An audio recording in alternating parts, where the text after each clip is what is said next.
What's up, everybody? It's your favorite show, Get a Bucket. I'm your host, Trey, and as usual, hope you're all having a wonderful, wonderful day. Listen, if y'all don't know by now, we talking about the top 10 power forwards in the NBA. All right, y'all heard the first 3 episodes. Y'all know we went over point guards, shooting guards, and small forwards. All right? So if you don't know by now that we talking about power forwards, I just don't know what to tell you. And if you can't deduce what's going to happen next episode, oh, wow. Well, stay tuned and we'll find out. But again, top 10 power forwards in the NBA. Y'all know how this goes, hopefully. I got some honorable mention that we can mention, obviously. But we're going to start it off with number 10, and we're going to work our way on up to number 1. So number 10 for me, hear me out when I say this. Hear me out when I say this. Because this one is going to be a little controversial. I got Aaron Gordon, number 10. And hear me out. Because there are some names that as I look right now, I'm just like, I could be a little wild for this one. That's on brand with my last name, though, so okay, I understand that. But also, when I think Aaron Gordon is a vital part of the Nuggets. Like, yes, we know of Nikola Jokic. Yes, we know of Jamal Murray, but Aaron Gordon is by far their best defender, by far their best athlete, like second in terms of rebounding, maybe third in terms of assists, and maybe third in terms of scoring. Now, the third scoring part we could argue, but Aaron Gordon has been very versatile. Remember when he was on the Magic, right? Everybody was thinking, he's gonna be a shorter version of Blake Griffin. Well, to be clear, Aaron Gordon is a much better defender than what Blake Griffin was. And he's shorter than Blake Griffin, too. He got a lot of heart. I'm not saying Blake Griffin won't. That's where the comparison stopped the moment I said heart. But Aaron Gordon has a lot of heart, and he produces pretty well on the court. If you want to talk about natural talent, all right, I can hear some players being more skilled, maybe. But then again, Aaron Gordon kind of skilled himself, too. Dunk contest champion. You know what I'm saying? Like, he not that bad. But again, number 10 for me, I got him slated there. If you feel like you got a gripe with that one, I can hear it on some names. But then I also hear why I have him in my top 10. He plays the games, although granted, he's been injured, but he plays the game. Like, he's been relatively healthy. He is a champion. He is the Nuggets backup center. Like, he does his job as not an undersized power forward, but hell, as the game gets a little higher, yeah, he might be undersized. And he got to play their center at times. I'm just saying. Backup center. Because Jokic is their center, to be clear. But then again, as we think about it, maybe Jokic could be viewed as a power forward. We'll talk about it another episode, another day. Anyways, number 10, like I said, Aaron Gordon. Number 9, we got Bam Adebayo. Okay, hear me out. I don't think he got the same hops as Aaron Gordon. But I think offensively, Bam is better, or at least can be better at minimum. So at minimum, it's a wash on scoring. Playmaking-wise, I give it to Bam. Defensive-wise, I give it to Bam. Rebounding-wise, I give it to Bam. Now, that might be unfair because AG, again, plays with Nikola Jokic. So while he does get amplified, it also does take away some of his production. But Bam is at least shown us he can be a second option. Aaron Gordon, could he? I like him better at third, personally. Bam is cool. I like Buddy. I do. He give me sometimes KG vibes. Now, again, flow with me here. On offense, I got to lean KG, but let's not act like Bam won't sit there trying to develop that little mid-range. And let's not act like he not versatile. KG just taller. KG's just a little lankier. You know what I'm saying? That's the real difference. Like KG, you could say he got more dog in him too. Okay, cool, but that's also that's subjective. Like Bam is cool. Don't get me wrong. Bam is cool. I might lean with you if you say that KG got more dog in him. Cool. Big Ticket was like that. So I hear you. But I can't act like Bam is a scrub. So again, in terms of the NBA today, like respectfully, Hell, if you put Aaron Gordon with Luka, we doing some things. But if you put Bam with Luka, that's a solid second option right there. I can't front with you. I can't hold you because Bam can guard the bigs and the smalls. And daggone it, if you got Luka on your team, you're gonna need somebody to guard something because he not. But that's another discussion for another. Actually, that episode is out there. So if you want to listen to it, go ahead. And there's going to be more, so stay tuned. But number 8, we already talked about 9 and 8, which, again, sometimes I be feeling like my bottom's a little tricky. Hey, no Diddy. Y'all get what I'm saying, though, right? Like, I hear you. Sometimes the names can be removed potentially based on some of the names that I even have in my honorable mentions, all right? But y'all know how this goes. We're going to talk about some other names. So number 8, we're going to worry about the top 10. And I got Lauri Markkanen. That's right. I got Lauri Markkanen. Respectfully, Lauri Markkanen can be a second option on the championship team. I genuinely believe that. He gives me Pau Gasol vibes. He genuinely gives me Pau Gasol vibes. And I hate the fact that he cannot be on a contending team, man. Like, I hate to say it, but hell, if he can go on my Lakers, I'm not mad at him. Or if the Warriors could sit up there and grab him, that would be very interesting. Because, and then depending on what moves you know what I'm saying? Like, that could be smooth. Or what if the Wolves get him? Now that's nice. Because when I'm looking at Lauri, remember, ladies and gentlemen, the Jazz were one of the top teams a couple seasons ago. Lauri was at the helm. That was when he was first starting to cook. And he's still been cooking along the way. What, he about 7'1", 7 foot? Like, buddy got some height to him. And he a little mobile. Now, he don't play the exact same level defense that Bam and Aaron AG do. I lean them as the better defenders. But Lauri can move them puppies. On offense, I lean Lauri. Now, scoring meaning, shooting meaning, playmaking, the other two got it. But I've seen Lauri be a really solid caliber player to where we just wondered maybe if he had some different help, what would that team look like? Could they get to the playoffs? I ain't saying contenders. I'm saying to the playoffs. So again, Lauri Markkanen. I just sounded old. Lauri Markkanen. Number 8 for me. I don't think that's bad. Power forward wise, if you feel differently, argue with your mama. But I'd be very curious who you'd want to put in there in lieu of Lauri. But let's go ahead and stop talking about Lauri because, again, I like him. Hell, if he can go to my team, I'd be happy. But let's talk about someone else who I might not be too shabby at having on my team. Number 7, we're going to go Alperen Sengun, who was an all-star. Now, you can have some reservations about Alperen being this low or high, however you depend on it. Here's my thing. I think he plays a little bit better defense than Lauri. Offensively, he scores better than all of them, or at least matches what Lauri can do. And then playmaking-wise, he's better than everybody that I talked about. So he might also be the youngest player that I mentioned, in fact. That's kind of crazy when you think about it.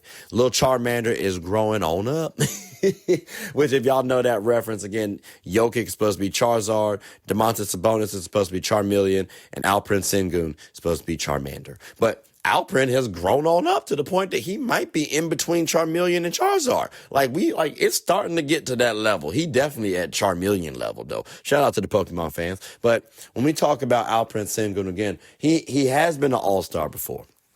Okay? He's paired well with Kevin Durant. I think he has all NBA caliber talent. Will he get there? I would not lean it. And that's no slight to him. That's just the talent that we have. I think they might end up, reaching where he is. But he could. Maybe a couple of years, maybe. But again, offensively, better than the folks I just listed off. Defensively, better than not better. But he's at least on par with Markkanen. So that, for me, rises him above all of them. Now, if you want to reshuffle some players around, or if you feel like I got Alperen a little too low, well, just sit tight because we got some people to name. So number 6, kind of already said his name, Domantas Sabonis. Domantas has been, now he don't got the same skill that the others have, meaning from like a shooting perspective, but he can get a bucket. He can grab a rebound, and he can get an assist. Now, his defense is where he, like he not really there. Like Yeah, he's probably the worst defender I've listed off, okay? Like, everybody else I listed off, they got a little athleticism. Domantas is okay, but I'm not saying he Jokic. You know what I'm saying? But, like, he may be 2 steps above, which that's not really that high, if I'm being honest with you. And again, he's kind of limited in terms of scoring ability. Like, if he had a better jump shot, I might entertain Domantas being a little bit higher. But that has not been the case. And I eventually think Domantas is actually going to drop below a couple of these players that I just listed off. Like, next season, this listing could be a little different. But for right now, though, he's still got that grown man strength. He's a little stronger than them. And that does matter, ladies and gentlemen, especially in the game of basketball. I understand football is, a lot more hectic in terms of being hit and physical. But you still got to be able to have a little strength if you're on the block. And respectfully, Domantas got more strength than Alperen Sengun. Lauri Markkanen, I think he can be. He probably matches with Bam, right? But again, scoring perspective, I hear you if you say Domantas scores better than Bam. I hear vice versa also. Rebounding wise, Domantas Sabonis. Playmaking wise, Domantas Sabonis. Like, there's so many. He does, while I think you can win a championship better with these other players, Domantas Sabonis as a player is still a little bit better than them. No disrespect to the others. But that's enough about Domantas, because we got a couple players I think y'all going to love to hear who I got right here. So at number 5, we do have LeBron James. He did have an all-star season. I'll give you that. Well, he was selected for the all-star. I think some other people could have gotten it, but it is what it is. But Bron, 41, right? 23rd year. Like, you know what I'm saying? That's not too shabby. He looked solid for a 41-year-old. He much more athletic than my age. And whoever listening to he more athletic than you too. And that's okay. That is okay. But Father Time is the reason why he is kind of declining for me on this list. It's not haterade. I promise you it's not. I don't even really hate on the man. I do want him off my squad. He do look a little long in the tooth sometimes. I don't like the fact that he calling people out. He talking about we can't golf for 48 minutes. Nah, bro, you probably can't. That's part of our issue. Along with Luka, along with Austin Reeves. But again, that's another episode for another day. One of them's out there already. You can listen to the other ones later. Stay tuned.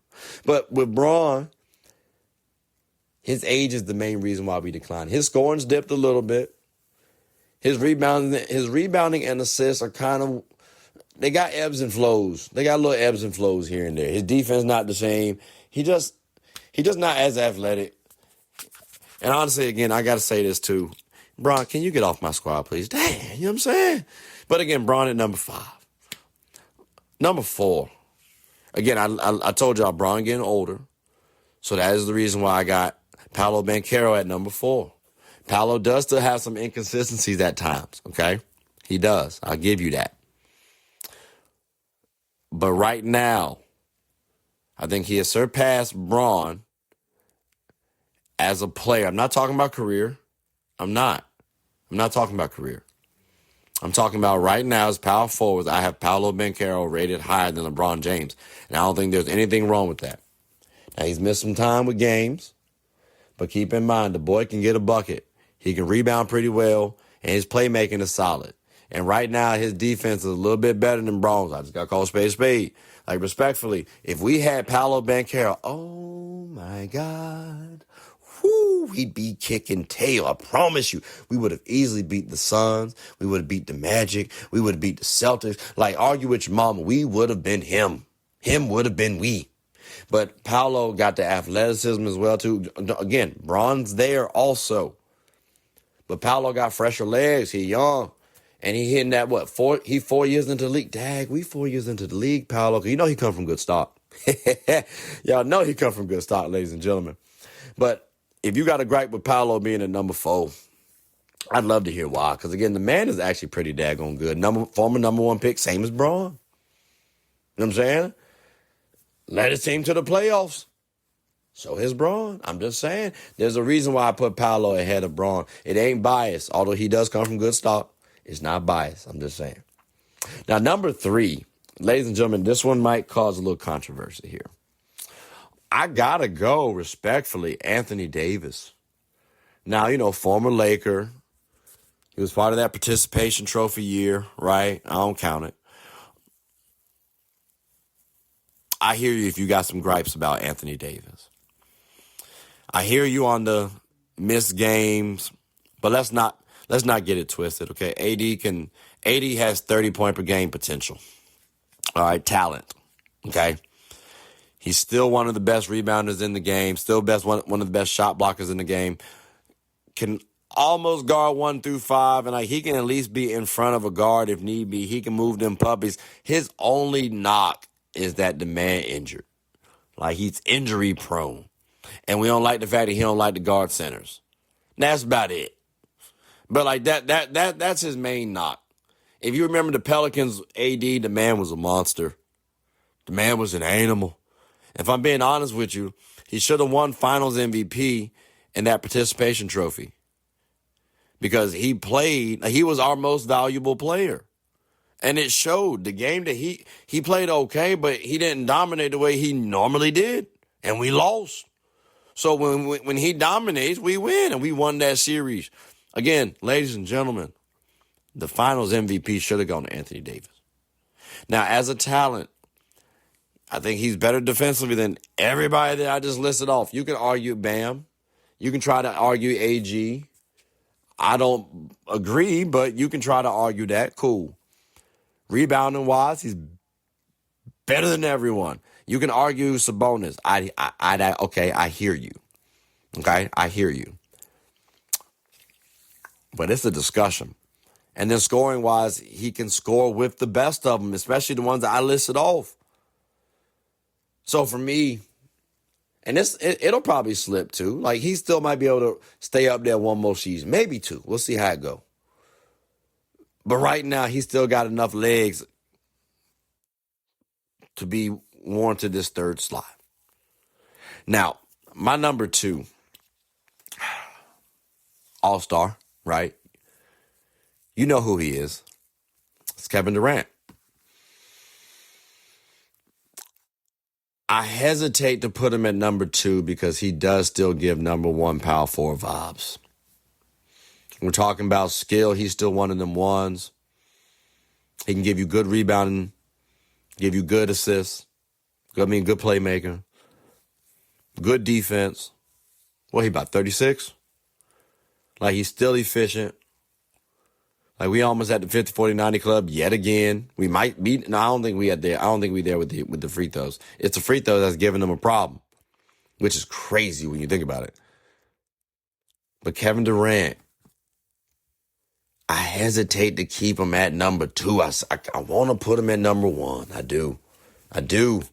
And he's been playing some good basketball, ladies and gentlemen. To be clear, the Rockets look good. They look good.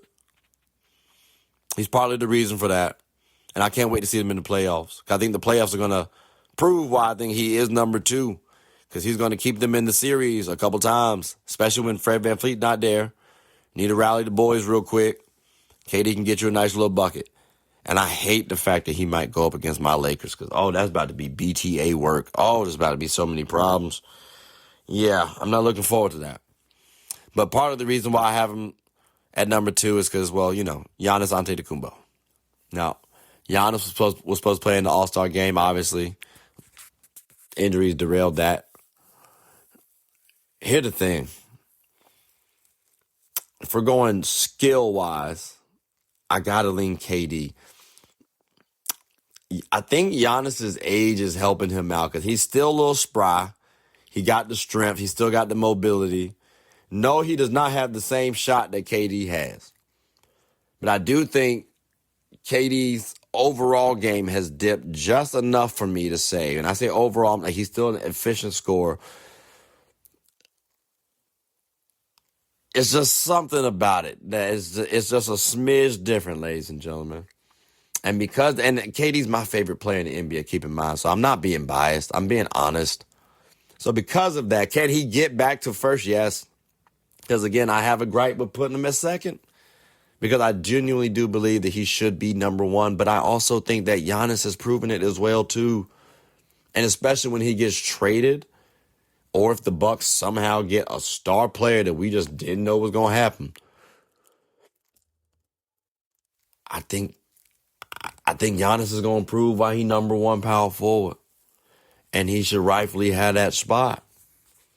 Now, if you have some gripes with the list, the overall list, ladies and gentlemen, I hear it. Because, again, I have some solid honorable mentions. Like Julius Randle, Zion Williamson, Evan Mobley, Chet Holmgren, who was an all-star, Pascal Siakam, who was an all-star, Jaren Jackson Jr., Nas Reed, Jeremy Grant, P.J. Washington, John Collins. I have some honorable mentions. But still, I think that top 10 is solidified. But if you got some gripes, I want to hear it, ladies and gentlemen. So please, make sure to like, subscribe, comment. Tell anyone who's anyone about the show. My name is Trey. I'm the host of Get a Bucket. I hope you are all having a good one. Take care.